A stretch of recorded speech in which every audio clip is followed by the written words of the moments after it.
सभी शिक्षक साथियों को मेरा नमस्कार। हेल्पिंग टीचर्स पर आप सभी का स्वागत है। तो आज हम जानेंगे कि यूडाइस पोर्टल पर जीपी, ईपी और एफपी को कैसे कंप्लीट करना है। तो इसके लिए सबसे पहले हम गूगल पर जाकर सर्च करेंगे यूडाइस प्लस। तो यूडाइस प्लस सर्च करते ही आपको जो पहला ऑप्शन दिखाई दे रहा है यूडाइस प्लस gov.in, इस पर आपको क्लिक करना है। क्लिक करने के पश्चात आप देख सकते हैं यहाँ पे लॉगिन फॉर ऑल मॉड्यूल का ऑप्शन आ रहा है। आपको यहाँ पे क्लिक करना है। क्लिक करते ही आपको यहाँ पे स्टेट सेलेक्ट करने का ऑप्शन आएगा। आप यहाँ पे स्टेट सेलेक्ट कर सकते हैं। स्टेट सेलेक्ट करने के पश्चात आप यहाँ पे गो पे क्लिक करेंगे। गो पे क्लिक करते ही आप देख सकते हैं कुछ इस तरह का इंटरफेस आएगा। आपको यहाँ पे नीचे जाके स्टूडेंट मॉड्यूल पर लॉगिन करना है। तो मैं यहाँ पे लॉगिन पे क्लिक कर दे रहा हूँ। लॉगिन पे क्लिक करते ही आपको यहाँ पे लॉगिन का ऑप्शन आएगा यहाँ पे। तो आपको यहाँ सबसे पहले आपका स्कूल का यूज़र आईडी में आपको स्कूल का यूडाइस कोड डालना है और पासवर्ड यहाँ पे डाल देना है। उसके बाद आपको ये कैप्चा कोड आपको यहाँ पे डाल के लॉगिन कर लेना है। लॉगिन करने के पश्चात आपको कुछ इस तरह का इंटरफेस दिखाई देगा। आपको यहाँ पे करंट एकेडमिक ईयर 2025-26 पे क्लिक करना है। क्लिक करते ही आपको कुछ इस तरह का पॉपअप विंडो खुलेगा। आपको इसको यहाँ से क्लोज कर देना है। क्लोज करने के बाद आपको यहाँ पे जो ऑप्शन दिखाई दे रहा है नीचे व्यू सेक्शन वाइज, आपको इस पर क्लिक करना है। व्यू सेक्शन वाइज क्लिक करते ही आप देख सकते हैं कुछ इस तरह का इंटरफेस खुलेगा जिसमें आपको क्लास वाइज डिटेल दी होगी। बॉयज़ गर्ल्स सेक्शन वाइज आपको डिटेल दिया होगा। तो आप यहाँ पे देख सकते हैं यहाँ पे कक्षा 1 में 4 बच्चे हैं और यहाँ पे जो इनकम्प्लीट स्टूडेंट है 0 है, यानी कि सभी बच्चों का जीपी ईपी एपी यहाँ पे कंप्लीट हो चुका है। यहाँ पे कक्षा 2 में 7 बच्चे हैं और यहाँ पे इनकम्प्लीट स्टेटस 0 है, यानी कि सभी बच्चों का जीपी ईपी एपी पूरा हो चुका है। और कक्षा 3 में 8 बच्चे हैं, यहाँ पे भी 0 है, यानी कि सबका जीपी ईपी और एफपी कंप्लीट हो चुका है। कक्षा 4 में यहाँ पे 7 बच्चे हैं और 3 बच्चे अभी यहाँ पे इनकम्प्लीट दिखा रहे हैं। इसका मतलब 4 बच्चों को हो चुका है, 3 बच्चे अभी इनकम्प्लीट है, यानी कि इनका जीपी ईपी और एफपी करना है। कक्षा 5 में यहाँ पे 5 बच्चे हैं और यहाँ पे 0 है। तो आप जिस भी क्लास का आप जीपी ईपी एफपी कंप्लीट करना चाहते हैं उस क्लास के आगे आपको व्यू और मैनेज का ऑप्शन दिखाई देगा। आपको यहाँ पे इस पर क्लिक कर देना है। तो क्लिक करते ही आपको यहाँ पे बच्चों का डिटेल आपको यहाँ पे शो हो जाएगा। तो आप यहाँ पे इस तरह से स्क्रॉल करके साइड स्क्रॉल करके आप देख सकते हैं कि यहाँ पे कुछ बच्चों का कंप्लीट है और कुछ बच्चों का इनकम्प्लीट है। तो आप देख सकते हैं जो आपको यहाँ पे ग्रीन कलर में दिखाई दे रहा है ये कंप्लीटेड है और जो रेड कलर में है यहाँ पे वो भी इनकम्प्लीट है। जैसे कि आप देख भी सकते हैं यहाँ पे लिखा हुआ है कंप्लीटेड, यहाँ पे भी नॉट स्टार्टेड है। अगर आपने एक कोई स्टार्ट कर दिया तो इन प्रोग्रेस यहाँ पे शो होगा और आपने बिल्कुल भी स्टार्ट नहीं किया तो यहाँ पे नॉट स्टार्टेड आएगा। और अगर कंप्लीट कर लिया तो यहाँ पे कंप्लीटेड का ऑप्शन आएगा। तो मैं यहाँ पे किसी एक बच्चे के आगे सेलेक्ट कर लेता हूँ जीपी एपी में से। तो उसके लिए मैं यहाँ पे एक बच्चे को सेलेक्ट कर लेता हूँ। जैसे आप लोग देख सकते हैं मैंने यहाँ पे जीपी पे सेलेक्ट कर लिया है। सेलेक्ट करने के बाद आप देख सकते हैं यहाँ पे सबसे पहले बच्चों का यहाँ पे बच्चे का नाम, क्लास, सेक्शन, एकेडमिक ईयर और उसका परमानेंट एजुकेशन नंबर और आधार वेरिफिकेशन का डिटेल है। अगर बच्चे का आधार वेरीफाई हो चुका है तो यहाँ पे आप देख सकते हैं कुछ ग्रीन टिक आएगा। अगर आधार वेरिफिकेशन नहीं होगा तो यहाँ पे ग्रीन टिक नहीं आएगा। अब आप नीचे जाएंगे जनरल प्रोफाइल पे। अगर आपको इंग्लिश में काम करने में दिक्कत होती है या समझने में दिक्कत होती है तो आप यहाँ पे ऊपर जाके लैंग्वेज को भी चेंज कर सकते हैं। यहाँ पे आपको जो ऑप्शन दिखाई दे रहे हैं आप ऊपर यहाँ पे देख सकते हैं जो ऑप्शन है आपको यहाँ पे क्लिक करना है। तो आप यहाँ से इस साइड की आप लैंग्वेज को चेंज कर सकते हैं। तो मैं अभी यहाँ पे क्लिक कर दे रहा हूँ और यहाँ पे मैं इंग्लिश से हिंदी कर दे रहा हूँ। तो आप देख सकते हैं अब जितनी भी चीज़ें हैं यहाँ पे हिंदी में आ गई है।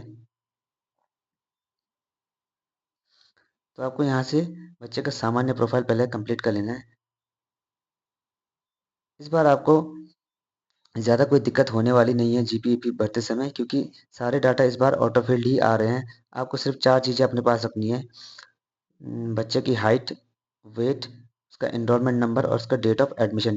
वैसे कक्षा 3 और कक्षा 2 से लेकर कक्षा 4 तक के बच्चों का एनरोलमेंट नंबर और डेट ऑफ एडमिशन भी ऑटो फिल्ड आएगा। उनका परसेंटेज, उनका वर्किंग डेज भी ऑटो फिल्ड आएगा, क्योंकि हमने प्रोग्रेशन मॉड्यूल करते समय ये डिटेल्स भरे थे। तो ये सारे डिटेल अपने आप ही ऑटो फील्ड आएंगे। आपको सिर्फ स्टूडेंट की हाइट और वेट का डिटेल अपने पास रखना है, बाकी सब सारे डिटेल ऑटो फील्ड ही आएंगे। तो आप देख सकते हैं ये सारा डिटेल ऑटो फील्ड पहले से ही भरा हुआ है। तो आपको इनमें कोई चेंज करना है तो आप वहाँ पे चेंज कर सकते हैं।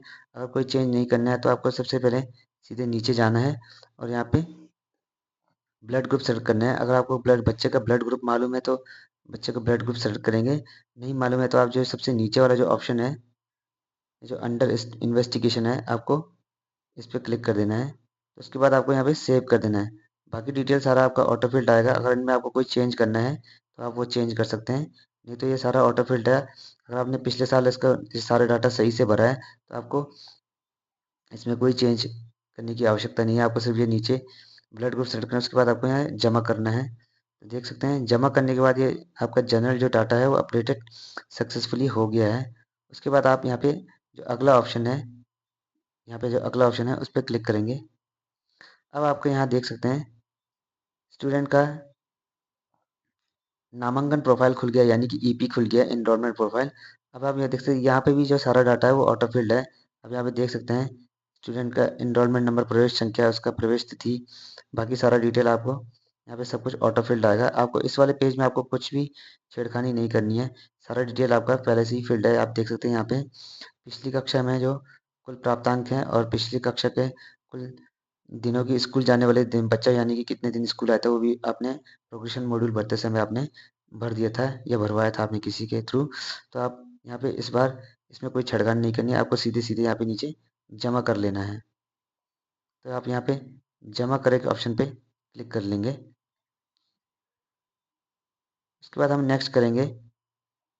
नेक्स्ट करने के बाद आप यहाँ पे देख सकते हैं अब बच्चे का फैसिलिटी प्रोफाइल खुल गया है, यानी कि प्रोफाइल सुविधा खुल गया है। आपको यहाँ पे आप अपने फैसिलिटीज़ को सेलेक्ट करना है, स्टूडेंट को क्या क्या फैसिलिटीज़ मिली है। तो जो सबसे पहला ऑप्शन आप देख सकते हैं छात्र छात्रों को प्रदान की जाने वाली सुविधाएं हैं, तो हाँ या नहीं। तो हाँ, तो हम क्योंकि इनमें से कुछ सुविधाएं आपके स्कूल में मिलती है तो आप यहाँ पे हाँ के ऑप्शन में क्लिक करेंगे। तो इनमें जो जो भी आपको फैसिलिटी बच्चों को स्कूल के द्वारा दी जा रही है आपको उस पर क्लिक करना है। जैसे सबसे पहला ऑप्शन है free text book, free uniform.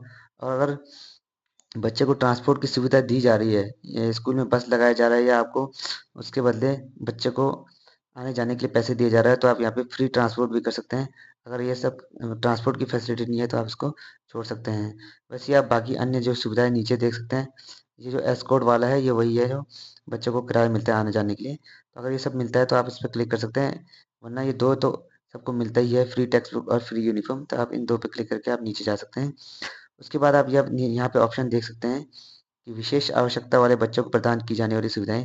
अब यहाँ पे ये ऑप्शन सारे बंद है क्योंकि ये बच्चा दिव्यांग में नहीं है, तो ये ऑटोमेटिकली ऑप्शन बंद है। अगर आपने शुरू में जनरल प्रोफाइल में आपने इसको दिव्यांग सेलेक्ट किया होता है तो यहाँ पे ये ऑप्शन खुलते हैं और आपको उस दिव्यांग बच्चे को जो जो सुविधाएं यहाँ से मिली है आपको उस सुविधा पे क्लिक करना था। तो इसको भी आपको नहीं छेड़ना है क्योंकि ये पहले से ही ऑप्शन में नहीं आ रहा है।